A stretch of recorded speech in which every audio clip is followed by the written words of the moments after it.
put it on the floor. Ready. Alright, I have to get good lighting.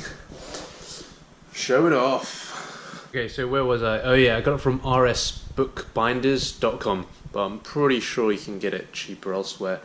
I think it cost around £50–60, and that was with this kind of, if you can see, this faux leather finish and my name. Yeah, that's me.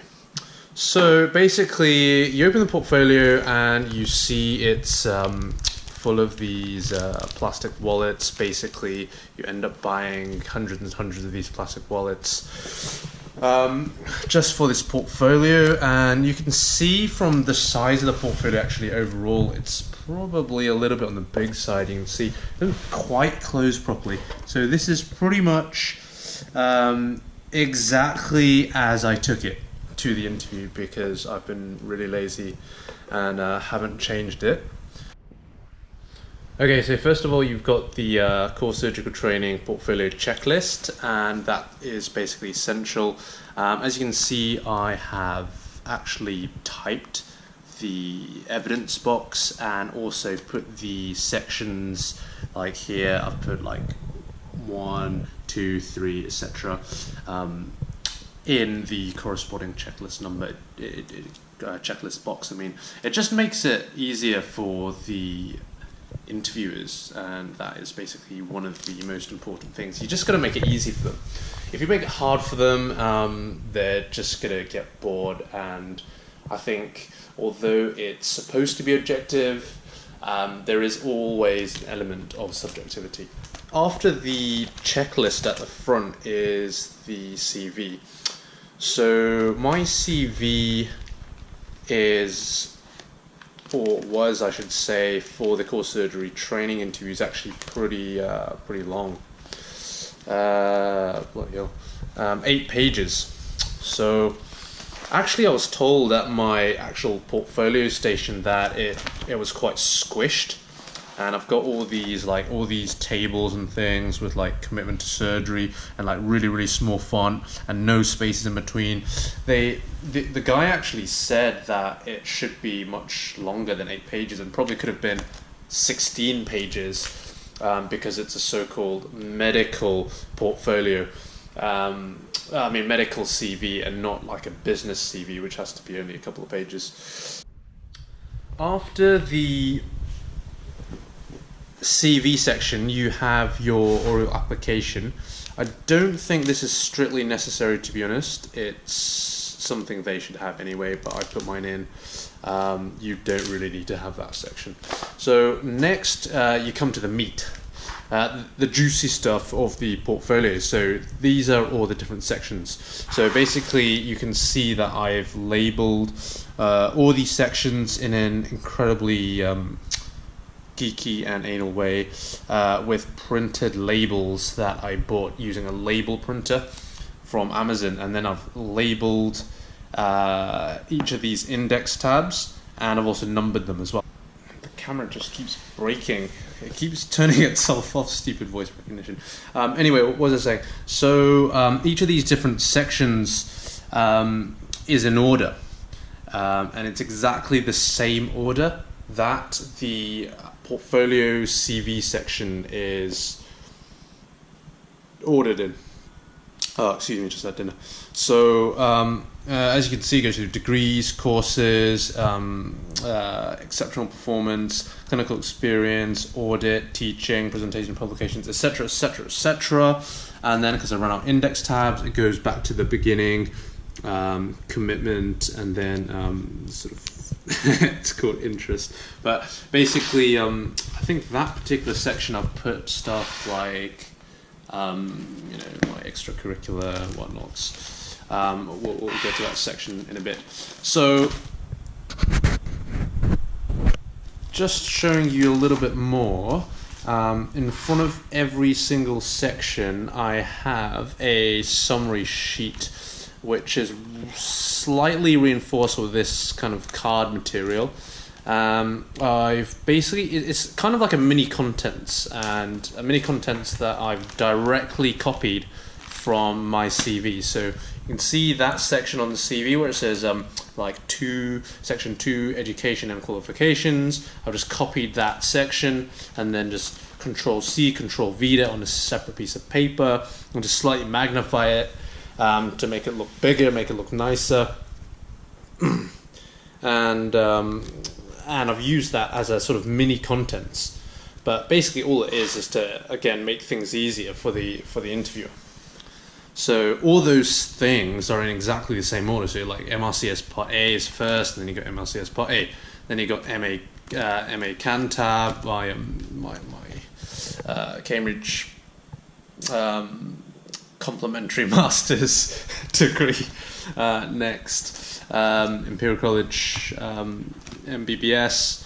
Next, and then finally intercalated BA. So you can all see it's basically all in order, which is what they want to see. And just as an example, the next section, CPD courses, which I've just shortened to CPD, I've actually broken down into subsections as well. So I've got, like, at the beginning, I've got surgery in general. And then I've got, and that's like basic surgical skills, ALS, start surgery, etc., And then I've got ENT specific skills, and then courses attended as a student, and then other courses. And for some reason, I put down these two random courses, like a European computer driving license course, which is basically, it's actually the international standard for like basic IT competency. And I actually saw that in a, I think it was like a really old ENT ST3 interview portfolio scoring thing. It's no longer on there, unfortunately, so I kind of sat that really early, kind of knowing I wanted to do ENT, and thought, I'll just get that out of the way. It might actually be quite useful. But they've got rid of that now, and it's still there. I still have a European computer driving license, so it is not wasted. It is not wasted. So that's pretty much that section. So you've got all these valuable certificates, which if my apartment was to burn down, I'd probably cry, because it's all my eggs, my precious course eggs, are in one basket. So next you come to what is it? Exceptional performance in undergraduate foundation years. So as with like the previous section, so I've put the best evidence first. So for example, surgery in general, and the ones they actually list on the scoring criteria as scoring, like BSS, start surgery. I think there's some others as well on here.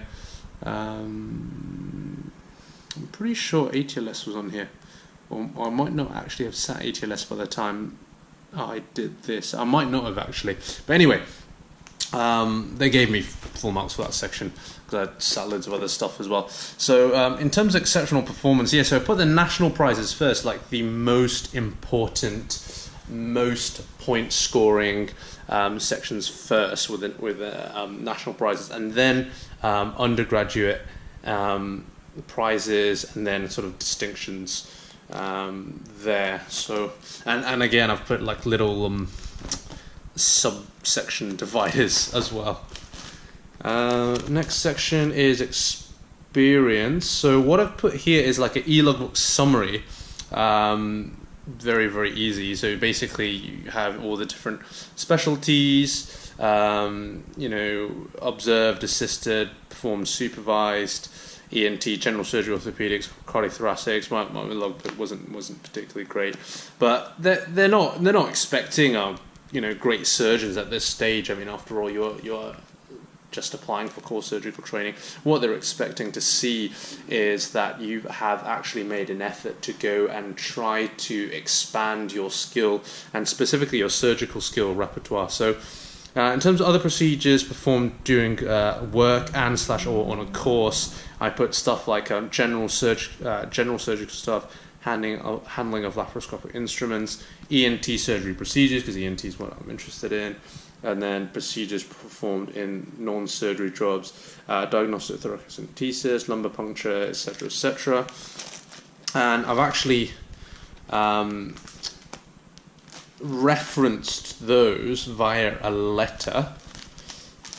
So there's my e-logbook. These are some like reflections that you have to do, like, reflection of grommet insertion, what did I do well, what could be improved, etc. And then this is like a record of all the procedural skills I did during a sort of an academic block, because I did the AFP academic block, but I did some like ENT, like practical ENT stuff as well. So I got this is the educational supervisor, and that was his signature letter saying that. So my DOPS, which was my evidence for tonsils, grommets, for non-surgical procedural stuff. So that is thoracentesis. This one is Ryle's tube. So you could get away with quite a lot of stuff, actually. Okay, so just moving on, we have here next section, clinical audit. So you can probably see how I've organized it like that. I've organized it with my full cycle lead organized first. So basically the most important ones first, and then the kind of crappy ones at the end. I think that was one I did during medical school, so less good. So I've got letters from supervisors basically confirming it. This is an abstract I submitted somewhere, which obviously I thought summarized things quite well, so I've included it. That's a poster that I presented that I've included, more letters, presentation of an audit which I've included in there. Yeah, this was an audit that actually got published in the Annals of the Royal College of Surgeons. I wasn't first author on it, but yeah, I was quite fortunate to have that. So that's obviously a plus. And there's a bit of service improvement project here, Datex. So I think we actually won a prize for that, surprisingly. So teaching, I actually did quite a lot of teaching, various different things. Organising courses here, local teaching as well. So it basically goes through again like the most impressive evidence at the top, and then going down. So it's not really chronological, it's just basically the best evidence at the top, quite simply. Also put down some teaching courses I attended, and I was an author on a book, basically for medical students in ENT. So I got letters for all those things. Here are all my certificates, etc., etc.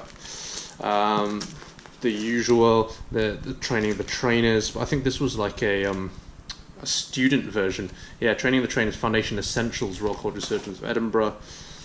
Various other trainer things. Presentations and publications. Yeah, so I've kind of divided that into publications. Then I've gone to other publications, which is like book chapters, magazine articles, and then what else have I got here? Oh yeah, oral presentations. And then I've divided that into sort of international, again, like most impressive first, international, national, regional, local, and then the poster presentations, which are less impressive than oral presentations. Then I've got international. For some reason, like the font is slightly bigger for international presentations compared to national and regional. Right. Actually, yeah, these are all my PubMed stuff. That's the book on Amazon. So yeah, this is the Scandine magazine articles. There you go. Interview with Dragons winner Alex Yao. Abstracts. Okay, so moving on. So research. So I don't think this is a section no, it is a section actually.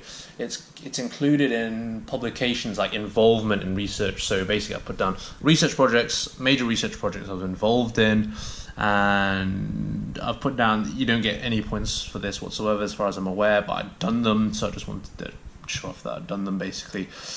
These are courses in research methods, so like Human Tissues Act training, information skills training, informed consent and ethics, research methods and critical appraisal. So these are the kinds of things I did during my academic foundation program. Good clinical practice as well. So if you want to apply for the academic clinical fellow posts as well, then these are obviously much more important. And I was actually applying for the ACFs in ENT.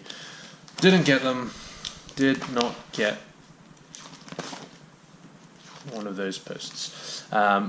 Moving on. So leadership and teamwork. This is actually not a section anymore in the new core surgical training applications. They've actually removed leadership and teamwork from the portfolio section entirely, and it's all now in the management section part of the interview.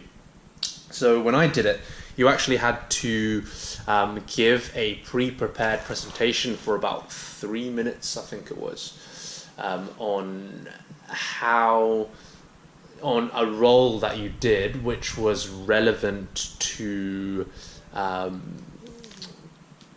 which sort of demonstrated your leadership basically, and how it's relevant to surgery. I think that was pretty much nice. And that was pretty much it. So yeah, this section is not too relevant basically. It's sort of various roles, managerial variety and leadership variety I was involved in. So I think if you get rid of that, actually it really does reduce the size of the portfolio quite a lot, because I did quite a lot of that at medical school and as a quite a junior doctor. Commitment to surgery should see all these sections. I think, as far as I can remember, I laid them out in exactly the same order as it was on the scoring criteria. And as you can see here, what I've done is for like surgical audit or research project, I didn't want to repeat myself in terms of commitment to surgery, so I've just said kindly refer to section 6 and 9. So they can just go to section 6 and 9, 9 being research and 6 being audit, and they can see my surgical audits and they can see my surgical research. So that's quite a neat way of saving yourself, look at this bunch, of saving yourself room in your portfolio, and don't end up with like a beast, too much of a beast like this. Yeah, so this is various combinations of letters, like my membership letters saying I've paid for like ENT UK membership and Royal College membership. This was my elective, which I've included on there. Another copy of my MRCSA that I've scanned and printed and included in this section because it wasn't too bulky. This was my student selected module at Great Ormond Street. Various different conferences I've attended over the years. And then finally is always like the super embarrassing section with the, what you do outside of your medical career. What are you extracurricular? This is, oh Jesus, this is me running. I hate running now. I raised some money for charity. This is awful, isn't it? So this is like an alumnus letter saying thanks for your contribution to Cambridge University Football Club. I think I covered up the bit where they're asking me for money. Yeah, they're asking me for money there. What's this? Oh, this was a really good project I did actually. Well, not project, a volunteering thing. Like Imperial College organises a so-called, just basically events at Young Scientists and Engineers Fair, and this one was held in the Excel in London. So I did that as part of when I was a student. Actually, it was really good. So I enjoyed that. So put that stuff in. When I was in Cambridge, I was a volunteer actually as a teaching assistant for a while, teaching students science at a primary school, which was fun. So this was, what was this? This was, kind of that thing where you do what is it, like where you volunteer in like a pediatrics department, and oh, I remember, it's you get children used to the hospital environment by pretending, or like getting teddies to be patients, and you examine the teddies, and then the kids feel easy being feel more comfortable being examined by doctors. I think that's the idea. Vision was quite a good one. I did at Imperial. So it's like an outreach program that you do for secondary school kids who are wanting to apply for medicine. You try to put them off as much as possible. No, just joking. Vision and oh yeah, that's a play team. I was part of a play team at Imperial. You basically play with children. It was it wasn't difficult. That's pretty much it. As you can see, I'm probably gonna take this apart at some point and build my SD3 portfolio. Which will be fun. So I have to go through all that again. Maybe I'll make another video.